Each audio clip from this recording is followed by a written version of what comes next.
تو میں حج تمتع کے اعتبار سے آپ کو ذرا بتا دیتا ہوں، کیونکہ زیادہ تر حج تمتع کرتے ہیں۔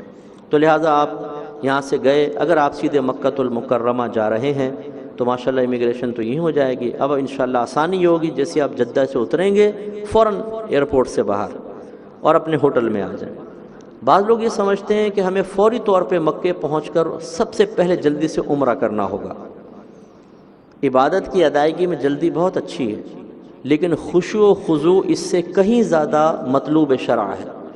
ہم بعض اوقات تھک چکے ہوتے ہیں بہت زیادہ، اور ہم شوق میں، جو خاص طور پہ فرسٹ ٹائم جاتا ہے وہ کہتے ہیں جلدی سے دیکھ لوں کعبۃ اللہ، وہ پہنچ جاتا ہے وہاں پر، لیکن تھکن اتنی ہوتی ہے کہ پھر وہ ذوق کے ساتھ طواف وغیرہ نہیں کر سکتا۔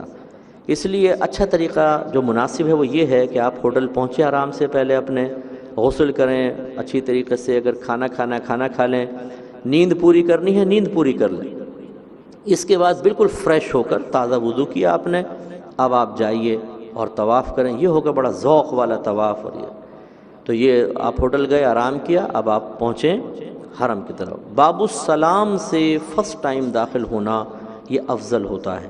جب بھی آپ مسجد حرام میں داخل ہوں باب السلام معلوم کر لیجئے گا، اس سے داخل ہوں، چونکہ جب آپ اندر جائیں گے تو مسجد میں داخل ہو رہے ہیں، سیدھا پیر رکھیں، مسجد کے داخلے کی دعا کریں۔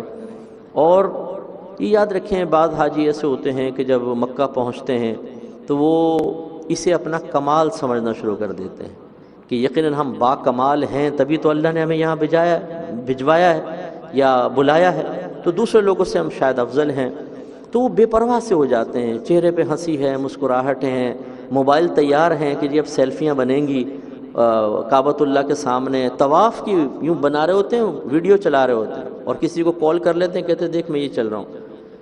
یہ یاد رکھیے کہ وہ مقام سمجھ لیجئے ایسا ہے کہ ایک مجرم اپنے آقا کی بارگاہ میں حاضر ہوا ہے۔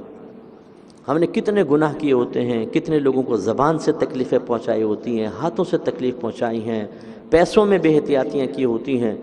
ہم ایک گناہ گار مجرم ہیں۔ مجرم جب عدالت میں پیش ہوتا ہے تو ہنستا ہوا نہیں ہوتا، اگر ہو تو اس کو کہتے ہیں یہ بے حیا انسان ہے، بہت ڈھیٹ مجرم ہے۔ تو ہمیں ڈھیٹ نہیں ہونا ہے۔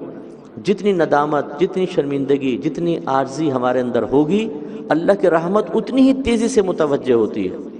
تو چہرے پر ندامت کے آثار، اگر رو سکے تو رو پڑیں، آنسو نکل آئیں کہ میں ایسے رب کی بارگاہ میں آ گیا ہوں کہ میں تو اس قابل ہی نہیں تھا کہ میں یہاں تک پہنچ پاتا، اللہ نے اپنے فضل اپنے کرم سے مجھے بلایا ہے اور میرے لیے گناہوں کے ختم کرنے کا اہتمام فرمایا ہے۔